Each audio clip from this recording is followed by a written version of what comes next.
సంక్షేమ పథకాల పేరుతో ప్రజారంజక మనోరంజక కార్యక్రమాలు, ప్రజా ఆకర్షణ కార్యక్రమాలు చేస్తున్నామని చెప్తూ అవి కూడా సరిగ్గా నిర్వహించలేనటువంటి పరిస్థితి రాష్ట్రంలో కనిపిస్తోంది. ప్రతిరోజు అప్పులు వెతుక్కునే దుస్థితి, అప్పులు చేయకపోతే పూట గడవని పరిస్థితి ఈ రాష్ట్ర ప్రభుత్వం విధానంగా కనిపిస్తోంది. కనీసం ఈ పరిస్థితుల నుంచి బయటపడటానికి ఏదైనా సరైన ప్రణాళిక రాష్ట్ర ప్రభుత్వం ఆలోచిస్తోందా అంటే అటువంటిదేమీ కనపడటం లేదు. రోజు రోజుకి ఆర్థిక పరిస్థితి క్షీణిస్తూ ఉన్నా ఈ రాష్ట్ర ప్రభుత్వం సరైన విధానంలో ఆలోచించకుండా, సరైన దిశలో ఆలోచించకుండా, సరైన మార్గాలు అన్వేషించకుండా ప్రజలపై భారాన్ని వేసేటువంటి నిర్ణయాలు తీసుకుంటోంది.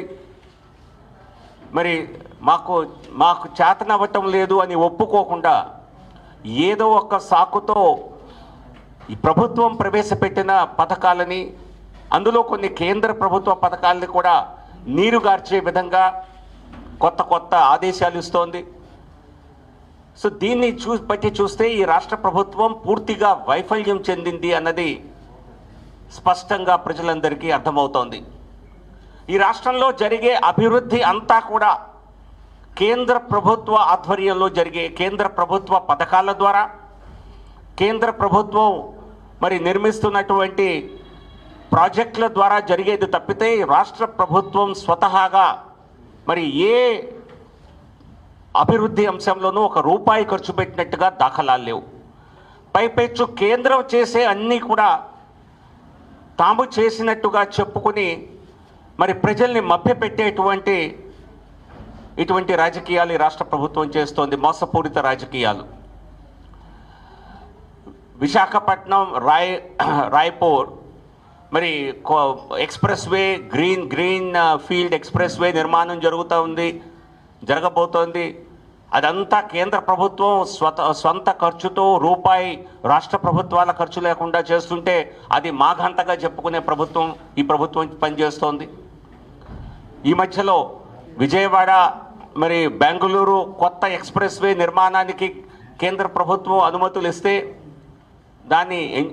దానికి కావలసినటువంటి వేల కోట్ల రూపాయలని, దాదాపుగా 3,500 కోట్ల రూపాయలని ప్రతి రూపాయి కూడా కేంద్ర ప్రభుత్వమే ఖర్చు పెడుతుంటే, ప్రతి భూసేకరణతో సహా అంతా ఒక్క రూపాయి కూడా రాష్ట్ర ప్రభుత్వానికి ఖర్చు లేదు.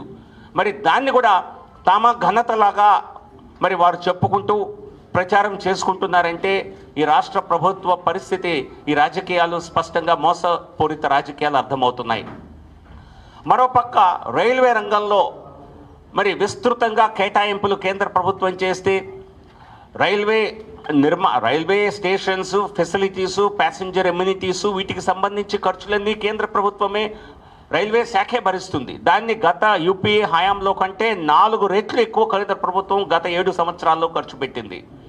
కానీ కొత్త న్యూ లైన్స్ నిర్మాణం కానీ దానికి సంబంధించి అనేక ప్రాజెక్టులు రాష్ట్రంలో జరుగుతుంటే రైల్వే శాఖ పూర్తిగా చాలా ఉత్సాహంగా దాన్ని ముందుకు తీసుకువెళ్తుంటే ఈ రాష్ట్ర ప్రభుత్వం మాత్రం వాటిని నీరుగార్చే ప్రయత్నం చేసింది. ఫర్ ఎగ్జాంపుల్ మరి నడికోడి శ్రీకాళహస్తి దాదాపు 300 కిలోమీటర్ల మేర కొత్త లైన్ నిర్మాణం ప్రారంభమైంది. అది సావల్యాపురం వరకు కంప్లీట్ కూడా అయ్యింది. ఇంకా ముందుకు వెళ్ళవలసిన ఈ తరుణంలో రాష్ట్ర ప్రభుత్వం కొద్ది నెలల క్రితం కేంద్రానికి లేఖ రాసి, రైల్వే శాఖకు లేఖ రాసి, మేము ఖర్చులు పెట్టుకోము, అంతా మీరే భరించండి. రోడ్లలో చూశారు కదా, హైవేస్లో అంతా కేంద్రం భరిస్తుంటే తమ గొప్పగా చెప్పుకునే ఈ ప్రభుత్వం రైల్వే కూడా అదే స్ట్రాటజీ చేయాలనుకుంటోంది. కానీ రైల్వేస్ ఒక కమర్షియల్ రంగం, వారు అన్నీ పూర్తి ఖర్చులు భరించే పరిస్థితి లేదు. కాబట్టి రాష్ట్ర ప్రభుత్వం ఏ విధంగానైనా వనరుల్ని సమకూర్చి ఈ ప్రాజెక్టులన్నింటినీ, దాదాపుగా 10 ప్రాజెక్ట్స్ ఈ రాష్ట్రంలో నిలిచిపోయి ఉన్నాయి. రాష్ట్ర ప్రభుత్వం తమ వాటా ఇవ్వని కారణంగా వాటన్నిటినీ అమలు చేయాలి. ఇది కాకుండా 8,16,000 కోట్లతో నేషనల్ ఇన్ఫ్రాస్ట్రక్చర్ పైప్ లైన్ కింద 5 సంవత్సరాల్లో ఈ రాష్ట్రంలో మరి మౌలిక సదుపాయాల అభివృద్ధికి కేంద్ర ప్రభుత్వం ప్రణాళికలు సిద్ధం చేసింది. దేశవ్యాప్తంగా 105-110 లక్షల కోట్ల ఇన్వెస్ట్మెంట్ దానిలో జరగబోతుంటే ఒక్క రాష్ట్రంలో ఆంధ్రప్రదేశ్లోనే 8,16,000 కోట్లకి ప్రణాళికలు సిద్ధం చేసింది. కాబట్టి రాష్ట్ర ప్రభుత్వం ఇప్పటికైనా కళ్ళు తెరిచి ఇప్పటికైనా మరి అభివృద్ధి అంశంలో తన వాటాగా ఇవ్వవలసిన నిధుల్ని సమకూర్చి ఆలోచన చేయాలి. ఎంతసేపు ఓటు బ్యాంకు రాజకీయాలే చేయాలి అనుకుంటే చివరికి ఆ ఓటు బ్యాంకే దెబ్బతినే పరిస్థితి చూడవలసి వస్తుంది. ఒకవైపు కేంద్ర ప్రభుత్వం మరి వ్యాపారం చేయటం మా లక్ష్యం కాదు, అది ఏ ప్రభుత్వ లక్ష్యము కారాదు. కాబట్టి వ్యాపారం చేయకుండా కోర్ సెక్టర్స్కు మాత్రమే ప్రభుత్వం కేంద్ర ప్రభుత్వం పరిమితం అవుతుంది అని 4 కోర్ సెక్టర్స్ని పబ్లిక్ సెక్టర్లో చెప్పడం జరిగింది. అది మినహా మిగతా ప్రైవేట్ రంగాల్లో మేము ఉండమని. ప్రపంచవ్యాప్తంగా మీరు చూస్తే ఇదే స్ట్రాటజీ, ఇదే ప్రభుత్వాలన్నీ కూడా వ్యాపారాల్లో నుంచి బయటకు వచ్చేటువంటిది మీకు డెవలప్డ్ ఎకానమీస్ ఫ్రాన్స్తో సహా అన్ని దేశాల్లో ఇదే పరిస్థితి కనిపిస్తుంది. కానీ మన రాష్ట్రంలో ఏ రకంగా రివర్స్ టెండరింగ్ అని మొదలెట్టారో ఇది రివర్స్ అభివృద్ధి ఇక్కడ రాష్ట్రంలో కనిపిస్తుంది. ఎందుకంటే రివర్స్ ఎకనామిక్ మోడలింగ్, మీ అందరూ ఒక పద్ధతిలో వెళ్తే ఇక్కడ వీరు సినిమా టిక్కెట్లను మేమే అమ్ముతాం, మరి చేపలు మేమే అమ్ముతాం, మాంసం మేమే అమ్ముతామని ఈ రాష్ట్ర ప్రభుత్వం మరి అంతా ప్రభుత్వమయం చేసేటువంటి ఒక ఆలోచన, వారు అది దూరాలోచన అనుకుంటున్నారు, మేము అది దురాలోచన అనుకుంటున్నాం. మరి ప్రజల సాధారణంగా జరిగే వ్యాపారం నుంచి కూడా వారిని అందరినీ ఒక రకంగా వారి వ్యాపారాలు దెబ్బతినేలా, వారి ఉపాధి దెబ్బతినేలా, మత్స్య రంగంలో లక్షలాది మంది దానిపై డిపెండ్ అయి ఉంటే వారి యొక్క ఉపాధి పోయే విధంగా ఈ రాష్ట్ర ప్రభుత్వం ఆలోచనలు చేస్తుందంటే ఇది దురాలోచనే అవుతుంది, దూరాలోచన కాదు. సినిమా టిక్కెట్లు రాష్ట్ర ప్రభుత్వం అమ్మటం కోసం దాన్ని కార్పొరేషన్ కిందకు తీసుకొస్తామంటున్నారు, ఫిల్మ్ డెవలప్మెంట్ కార్పొరేషన్. అంటే మనం వచ్చే 30 సంవత్సరాల్లో టికెట్లు కొని చూసే సినిమాకి ఇప్పుడే వాళ్ళు లెక్కగట్టి ఇది మా ప్రభుత్వ భవిష్యత్తు ఆదాయం అని చెప్పి దాన్ని కూడా ఎస్క్రో చేసి దాని నుంచి కూడా కొత్తగా రుణాలు తీసుకొచ్చేటువంటి బహుశా ఆలోచన ఒకటి చేస్తున్నారేమో. దీని పర్యావసనాలు ఏ రకంగా ఉంటాయి, దీనివలన సినిమా రంగం ఏ రకంగా దెబ్బతింటుంది అన్న ఆలోచన ఈ ప్రభుత్వం చేస్తున్నట్టుగా లేదు. సో కాబట్టి ఈరోజు సినిమా టికెట్లు మేము అమ్ముతామంటారు, రేపు సినిమాలు మేమే తీస్తామంటారేమో. రాష్ట్ర ప్రభుత్వమే సినిమాలు తీయాలి, వేరే వారు ఎవరు సినిమాలు తీయటానికి లేదు అనే ఆలోచన కూడా చేస్తారేమో అనేటువంటి ఒక అనుమానం కలుగుతోంది. సో ప్రతి దాన్ని ప్రభుత్వమయం చేయటం వెనుక మరి రాజకీయ దురాలోచన మానుకోవాలని, ఖచ్చితంగా ఇది సహేతుకం కాదని రాష్ట్ర ప్రభుత్వానికి మేము ఖచ్చితంగా తెలియజేస్తున్నాం. మరొక విషయం, ఈ రాష్ట్రంలో ఒక పక్క అభివృద్ధి జరగటమే లేదు, మరొక పక్క ప్రాంతాల మధ్య జిల్లాల మధ్య అభివృద్ధిలో వ్యత్యాసం ఇంకా పెరుగుతూ వస్తుంది. ఇది ఈరోజు ఈ ప్రభుత్వ హయాంలోనే కాదు, దశాబ్దాలుగా ఈ పరిస్థితి ఇక్కడ నెలకొంది. ఉత్తరాంధ్ర జిల్లాల్లో కానివ్వండి, రాయలసీమ జిల్లాలు కానివ్వండి, ప్రకాశం అలాగే పల్నాడు ప్రాంతం కానివ్వండి, ఈ ప్రాంతాలు మిగతా ప్రాంతాల కంటే అభివృద్ధిలో సూచకల్లో చాలా వెనుకబడి ఉన్నాయి. మరి ఈ వ్యత్యాసాన్ని తక్కువ చేయడానికి రాష్ట్ర ప్రభుత్వం ఏం చేస్తుంది, ఈ ఆలోచన కనుక చేయకపోతే భవిష్యత్తులో ఇంకా ఈ వేరియేషన్ పెరిగి ఇంకా మరి ప్రజల్లో అసంతృప్తి నెలకొనే ఆలోచన ఉంది కనుక, అవకాశం ఉంది కనుక ఈ రాష్ట్ర ప్రభుత్వం ఇటువంటి సమగ్ర అభివృద్ధికి ఆలోచన చేయాలని, దానిపైన స్పష్టమైన ప్రణాళికలు సిద్ధం చేయాలని రాష్ట్ర ప్రభుత్వాన్ని డిమాండ్ చేస్తున్నాం. నిన్ననే మరి ఉత్తరాంధ్ర అభివృద్ధి వేదిక పేరుతో నిన్న మేము కొన్ని సమావేశం నిర్వహించడం జరిగింది. వెనుకబడిన ప్రాంతాలు, అన్ని ప్రాంతాల్లో ఇటువంటి సమావేశాలు పెట్టి, అని మిగతా జిల్లాల్లో కూడా పెట్టి అన్ని జిల్లాల అభివృద్ధి జరగాలి, అలాగే సమగ్ర అభివృద్ధి కూడా సాధించాలి అన్న ఆలోచనతో ముందుకెళ్తాం. ఇక్కడ Visakhapatnam railway zone, south coast railway జోన్ని, సౌత్ కోస్ట్ మనకు రావాల్సింది సౌత్ కోస్ట్ జోన్గా కొత్తగా 2019 ఫిబ్రవరిలో అనౌన్స్ చేసినప్పుడు సౌత్ కోస్ట్ రైల్వే జోన్ పేరుతో మరి విజయవాడ, గుంటూరు, గుంతకల్ డివిజన్స్ ఆధ్వర్యంలో ఒక జోన్ నిర్మాణం కోసం కేంద్ర ప్రభుత్వం అప్పుడు ప్రణాళిక చేసింది. దానికి సంబంధించినటువంటి డిపిఆర్ని సబ్మిట్ చేయడం జరిగింది. దాని విషయంలో మేము తరచూ కేంద్ర ప్రభుత్వాన్ని, రైల్వే శాఖని మేము కలుస్తూ వచ్చాం.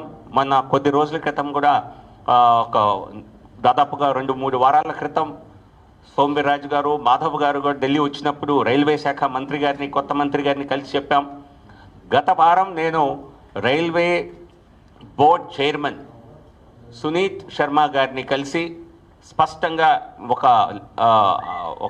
ఒక లేఖ సబ్మిట్ చేస్తూ దీన్ని ప్రయారిటీ కింద రైల్వే బోర్డు సేకరించాలని, దీనిలో ఉన్నటువంటి కొన్ని ఏమన్నా ఛాలెంజెస్ ఉంటే వాటిపైన వెంటనే చర్చించి దానికి కావాల్సిన అవసరాలని సమకూర్చి విశాఖపట్నం హెడ్ క్వార్టర్గా సౌత్ కోస్ట్ రైల్వే జోన్ నిర్మాణాన్ని త్వరగా చేపట్టాలి అని చెప్పి నేను రైల్వే బోర్డు చైర్మన్ గారిని గత వారం కూడా కోరటం జరిగింది. ఆయన రైల్వే బోర్డులో ఈ విషయాన్ని త్వరలోనే మరి చర్చిస్తానని చెప్పారు.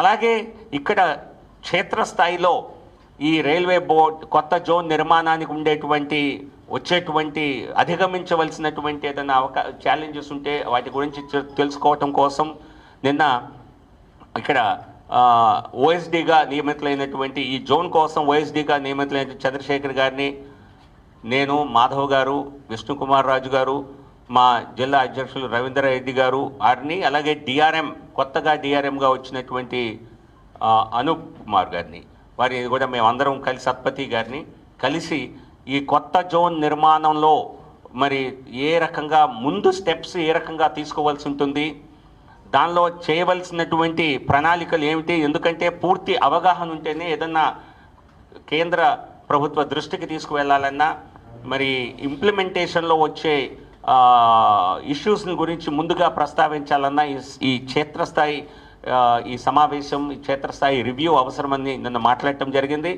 సో అధికారులందరినీ ఒక రకంగా ఈ విషయంలో వారిని సన్నద్ధుల్ని చేయటమే కాకుండా చేయవలసిన ప్రణాళిక, ఎంత సమయం పడుతుంది, ఎలా చేయాలి, ఇవన్నీ కూడా విస్తృతంగా చర్చించి దానిలో భాగంగానే ఈ డివిజన్లో ఉన్నటువంటి రైల్వే సంబంధించినటువంటి సమస్యలు వాటి గురించి కూడా ప్రస్తావించడం జరిగింది. ముఖ్యంగా విశాఖపట్నం నగరంలో ఉన్నటువంటి బిల్డ్ చేయవలసినటువంటి రైల్వే అండర్ బ్రిడ్జెస్ కానివ్వండి, వాటి గురించి కూడా మాట్లాడటం జరిగింది. వాటి గురించి మళ్ళీ ఒకసారి మాధవ్ గారిని కూడా మీకు విస్తృతంగా డిఆర్ఎం గారి సమావేశం గురించి చెప్పమని చెప్తాను. సో ప్రధానంగా ఈ అంశాల గురించి ఈరోజు మీతో మాట్లాడదాం అనుకున్నాము. ఇక స్టీల్ ప్లాంట్ విషయంలోకి వస్తే గతంలో మేమెప్పుడు కూడా ఒక కన్సిస్టెంట్ స్పష్టమైనటువంటి విషయాన్నే చెప్పడం జరిగింది. ఇది కేంద్ర ప్రభుత్వ విధాన నిర్ణయం. ఆ విధాన నిర్ణయంలో భాగంగా 4 రంగాలు తప్పించి, ప్రముఖ రంగాలు స్ట్రాటజిక్ సెక్టర్స్ తప్పించి మిగతా రంగాలన్నింటిలో కూడా క్రమేపీ ప్రభుత్వం తన పెట్టుబడులు ఉపసంహరణ చేయాలి అన్నది ఒక ఆలోచన. దానివలన దేశంలో ఉన్నటువంటి మ్యానుఫ్యాక్చరింగ్ సెక్టర్ రంగానికి ఒక బలం చేకూరుతుంది అన్నది ఉద్దేశం తప్పితే మరొకటి కాదు. నిధుల సేకరణ మాత్రమే ఆలోచన కాదు. అలాగే పబ్లిక్ సెక్టర్ రంగంలో ఏ సంస్థ లాభాల్లో ఉంది, ఏ సంస్థ నష్టాల్లో ఉన్నది అన్నది కూడా బేరీజు వేసే అంశం కాదు. ఇది కేవలం మరి ఒక విధాన నిర్ణయం కనుక అది ప్రణాళిక ప్రకారం జరుగుతుంది. ఖచ్చితంగా ఈ రాష్ట్రానికి, ఈ ప్రాంతానికి ఒక వెన్నెముకలా ఉన్నటువంటి ఈ విశాఖపట్నం స్టీల్ ప్లాంట్ మరి ఎల్లప్పటికీ ఒక స్ట్రెంగ్త్గా ఇక్కడ ఉండాలని, ఇంకా పెరగాలని, గ్రో అవ్వాలని, ఉద్యోగుల మరి వారి ఉపాధికి రక్షణ ఉండాలని, ఈ అంశాలపై ఖచ్చితంగా మాకు అవకాశం ఉన్నప్పుడల్లా మేము కలిసి మాట్లాడుతూనే ఉన్నాము. ముందు కూడా ఆ నిర్ణయంలో భాగస్వాములుగా ఉంటాం. సో దాని నుంచి మాధవ్ గారిని కొంచెం